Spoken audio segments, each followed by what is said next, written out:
Assalamualaikum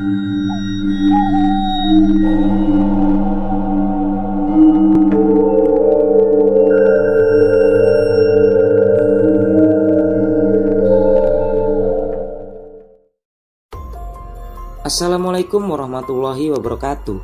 Kembali lagi di channel Radio Angker.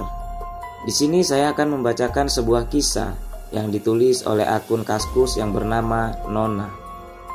Kisah kali ini berjudul Teror di Menara Saidah.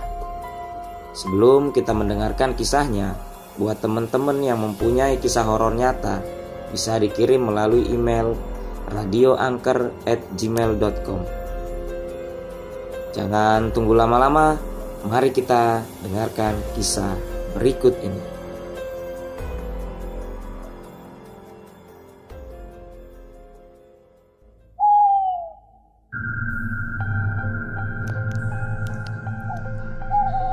Saya adalah seorang satpam yang baru saja bekerja di Menara Saidah.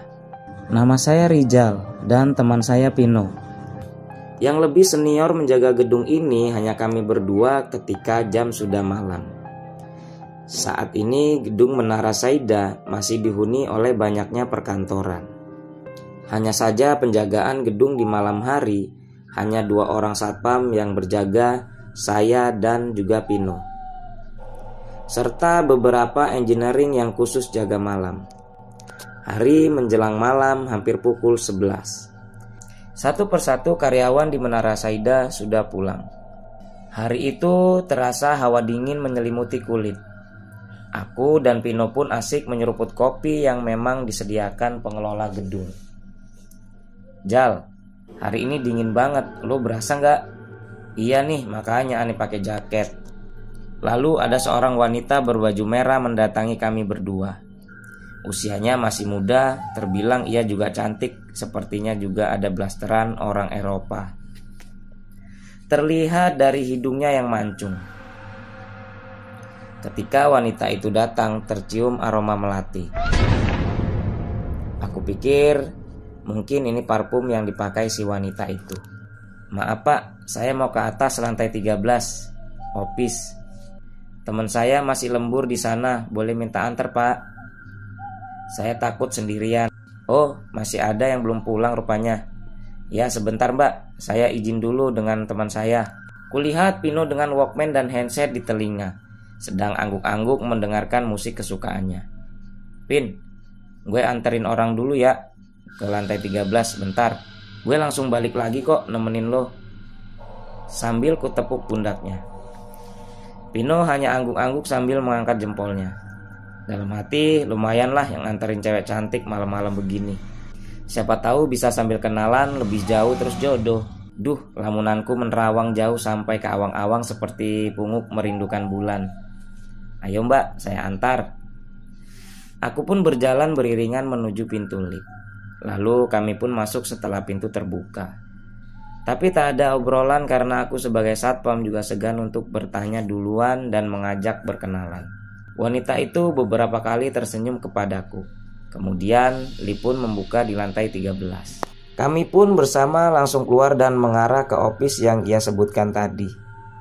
Di dalam office ada beberapa lampu yang nyala namun mati sebagian. Lalu tiba-tiba lampu padam semua dan komputer pun menyala lalu mati kemudian menyala lagi. Jadi seperti lampu disko. Setelah itu mesin ketik di pojok ruangan pun seperti ada orang sedang mengetik, tapi jelas tidak ada orang, ia bergerak dengan sendirinya. Aku menengok ke belakang mencari wanita berbaju merah tadi.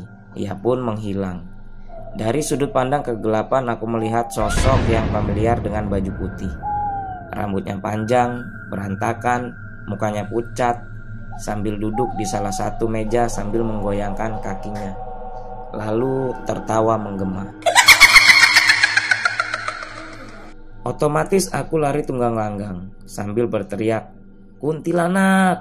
Langsung aku menuju tangga darurat. Dari lantai 13 menuju ke bawah rasanya dadaku sudah sesak. Lampu di tangga pun ada beberapa yang mati. Tarikan napasku tersenggal satu demi satu. Namun rupanya belum selesai semua itu. Dari atas terdengar langkah kaki seakan-akan ingin mengejarku. Tanpa komando, aku pun ingin segera meneruskan langkah dengan memegang gagang sisi tangga. Tapi kok bukan besi lunak dan dingin. Betapa terkejutnya aku ketika melihat rupanya sosok putih yang kulihat ada di hadapanku dengan darah di bibirnya sambil menyeringai. Pandanganku tiba-tiba gelap. Aku tak bisa mengingat apa-apa lagi. Kubuka mataku perlahan, ada cahaya putih, lambat laun aku tersadar. Aku telah terbaring di kasur dan nampaknya bukan di rumah. Tapi jelas ini adalah rumah sakit. Ada infus tertanam di tanganku. Tampak Pino di sudut ruangan asik memegang Walkman sambil mengangguk-angguk. Pin. Ia pun tersadar aku sudah siuman.